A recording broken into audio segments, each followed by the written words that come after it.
What's up, everybody? Me and Ruckus have decided we're just going to stay inside this morning, lick our wounds, make a video, and get a bid finished up. I'm used to getting behind and working my way out from behind the eight ball, which is what the last couple weeks have been, but Ruckus had a pretty rough week. You hardly ever see him this mellow and, well, humbled. So the neighbors up the street have this little dog, Odie, that comes down and plays with him out in the front yard all the time. And a few days ago, I heard Odie kind of throw out one of those little help squeak barks. And I peek out the window and I can tell his legs caught up in Ruckus's rope. And it kind of registered that he had let out a little squeak like 30 seconds before that. So I get up and walk outside. And Ruckus is just sitting upright, facing away from me, while Odie's kind of struggling to get out of the rope. I get up there and I start getting Odie's legs free, and then I look at Ruckus, and his eyes are just all glazed over and bloodshot. And I look down, and his collar's wrapped around like 3 times. And the latch is like tied up at the bottom, and I'm in, let's go mode. I can't get the thing undone. I'm sitting here thinking, okay, a fillet knife in the van. And I'm going, crap, he's about to pass out. So I just go for it, and the only way I can get it loose enough to unlatch it is to crank it down even tighter around his neck. But I went ahead and did it, and then he just kept sitting there just bone still, while I got Odie's leg undone. And that really shook me up. He could have legit died because of that. But you see how they play and roll around and everything. I mean, they just got all wrapped up, and it was choking poor Ruckus. So I brought him inside, and he was really lethargic and just wanting to go to sleep. And I wanted to make sure he had plenty of blood flow to the brain, so I made him get up and go for a walk. And after a block or two, he was back to his chipper self. But that one seriously scared me. So then, 2 days after that, we're out at this job, and he just comes to work with me and plays with the owner's dogs. But they wandered down to the neighbor's house, and he got into a fight with like a full-grown lab. And pretty well got his butt whooped from what the homeowner said. She saw it all go down. The big dog got him around the neck and just started ragdolling him. But there's no serious lacerations or anything, just a little tooth rash. And, whatever. Butt whoopings happen, nothing critical going on. Susan was a lot more worried about him than I was over that. I mean, it's just a fight. But the choking thing, that really scared me. So Ruckus is a little more humbled than usual, and I'm just glad he's okay. I got him a harness instead of a collar. And now I'm sure there's going to be people in the comments saying, yeah, it's because you spoke bad about Yahweh. Well, it could be. It definitely fits his MO. I mean, instead of punishing Pharaoh for his obstinance, he sends plagues to torture all of Egypt and take out the firstborn of every single family in Egypt. But I still don't think that he is the father that Jesus was talking about. So I thought I would do a video about the Canaanite gods and the pantheon of Canaanite gods, not God, which Yahweh is one of many. And they sound just like the same quarreling false gods that all of the other cultures used to talk about in ancient times. And why did they all talk about these false gods? Because they lived here on earth with us. I'm pretty sure of this now. And I think that a bunch of astro-theological stuff got mixed in with the story over the years. This video popped up in my feed this morning about how there's channels out there talking about how the ancient Hebrews worshipped a donkey-headed god, and these people are demons and false prophets.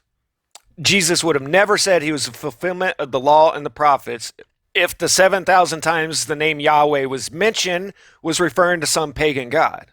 Okay, but do you know how many times Jesus referred to Yahweh as the true God? 0, not once.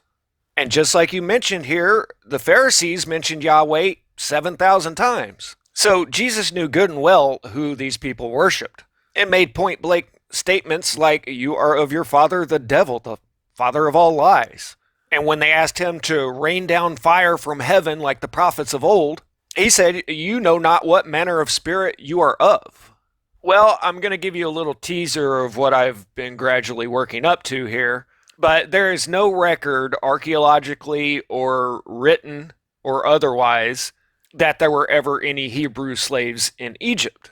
But there's very clear record of Semitic people from the east moving into the delta, usurping power from the pharaohs, and dividing the kingdom in two to where these usurpers ruled the north.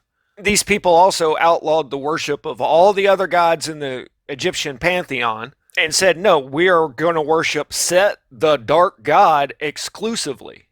Well, it just so happens that Set is a donkey-headed god who was known to be the god of storms and the desert and all of these characteristics that they attribute to Yahweh. But hey, a group that 6 million vanished without a trace, and there's no evidence whatsoever that that ever really happened on that scale, would never lie and claim to be captives after a failed coup attempt, would they? Okay, but I'm getting ahead of myself. Let's go with the Canaanite gods here. Some of these might sound familiar. Dagon, Baal, El, Moloch. And you'll find that all of these gods have the same characteristics as the ancient Greek gods, the ancient Sumerian gods, just by different names. But by these names, Dagon was the creator god, basically the father of all of the other gods.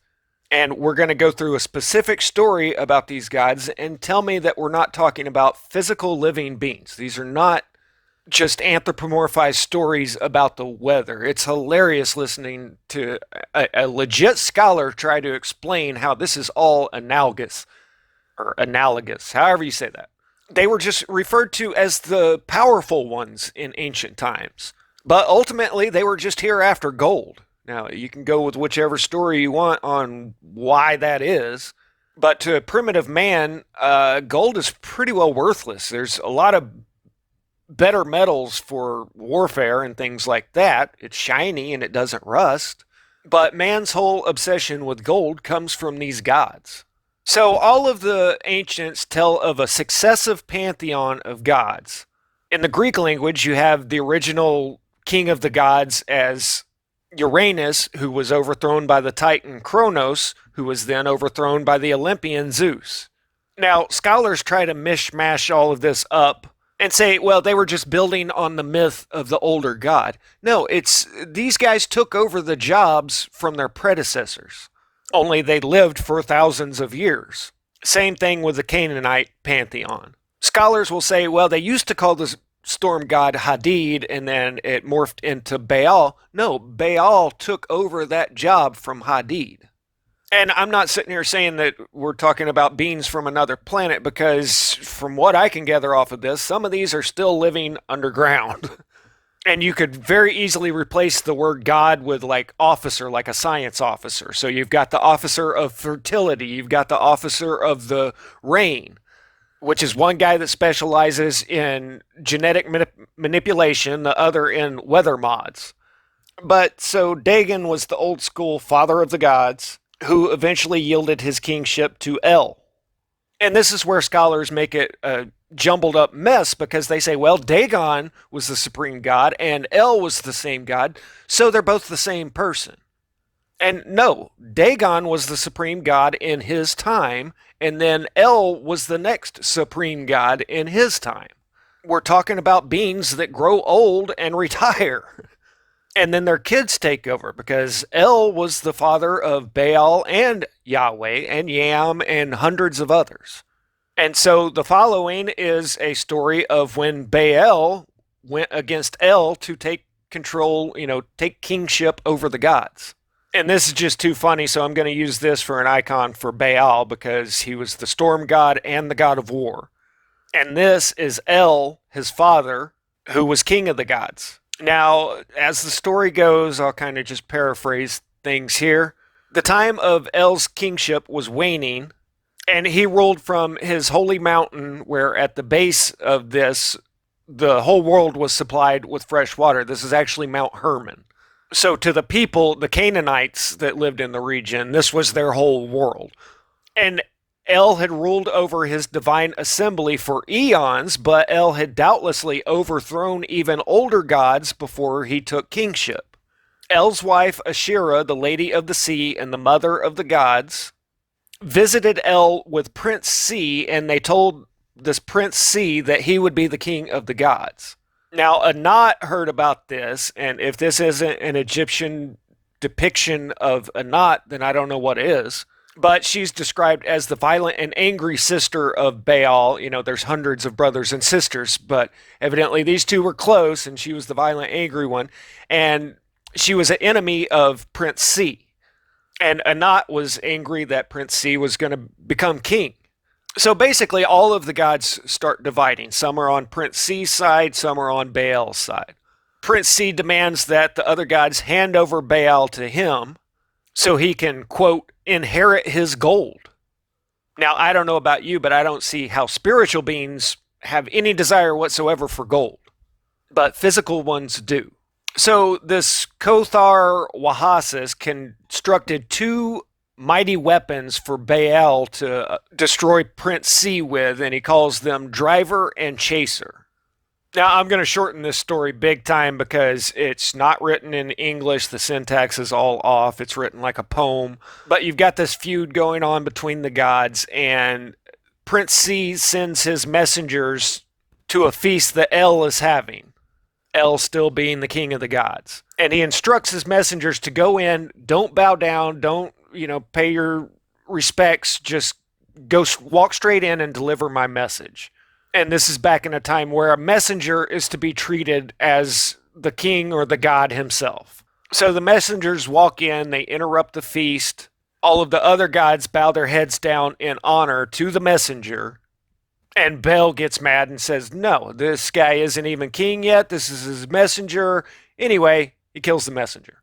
This starts a full-on war between all of the gods, and plenty of humans are caught up in this. There's accounts of Anat wading through blood knee-deep and wearing a necklace of human skulls and all this stuff. Eventually, Baal kills the Prince C with the divine weapons that were made for him. And he does his victory tour in front of all of the gods and all the people that he's now the supreme god.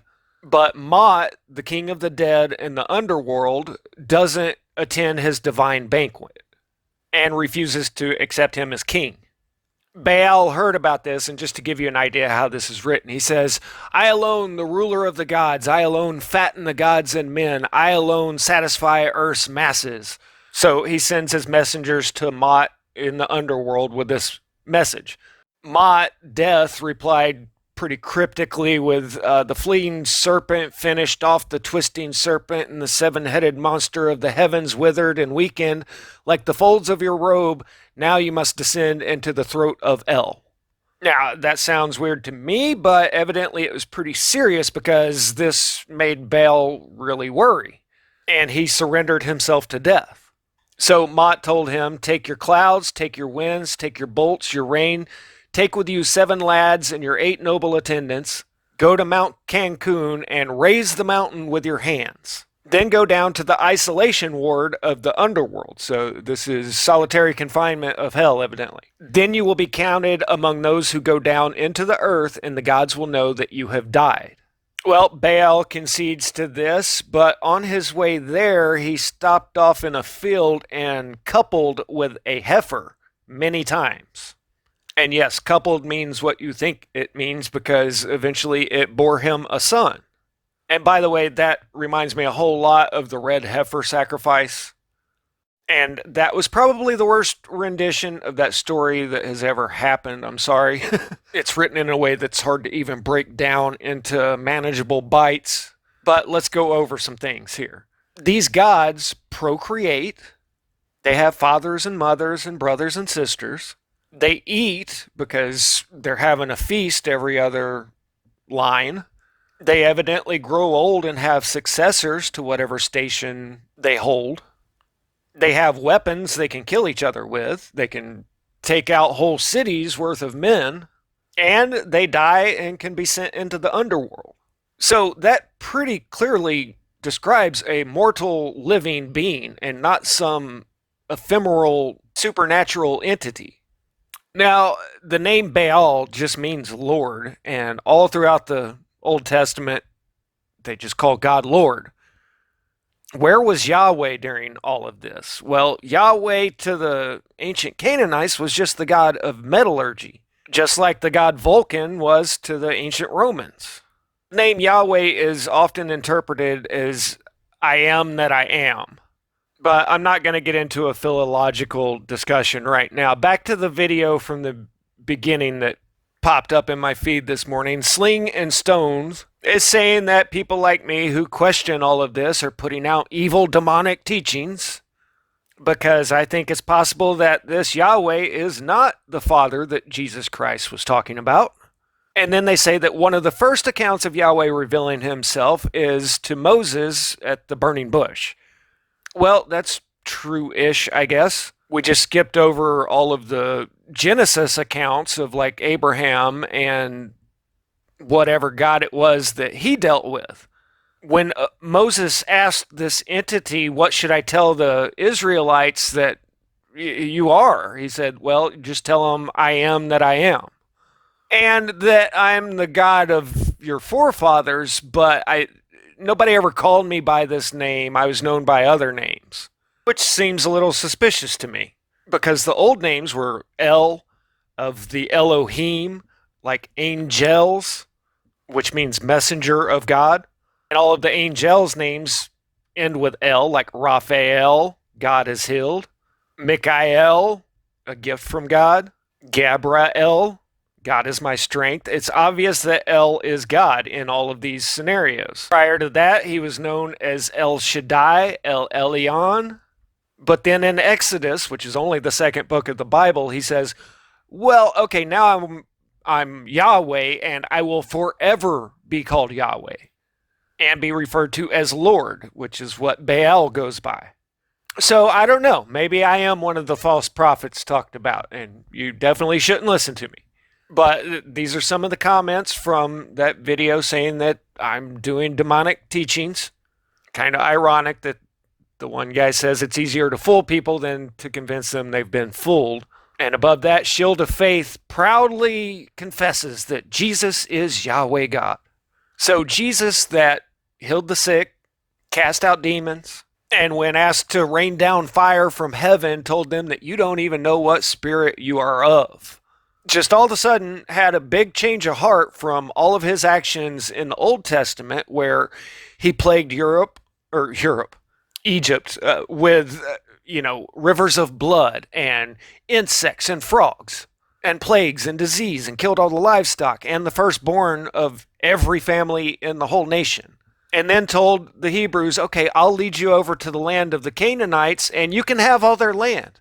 All you have to do is slaughter every last one of them, and then I'll give it to you. I'm sorry, but that is no different than if I went over to my neighbor's house and eliminated every living thing in sight and said, God gave me this. That's how utterly insane that is.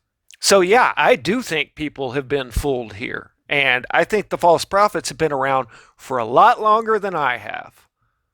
Static out.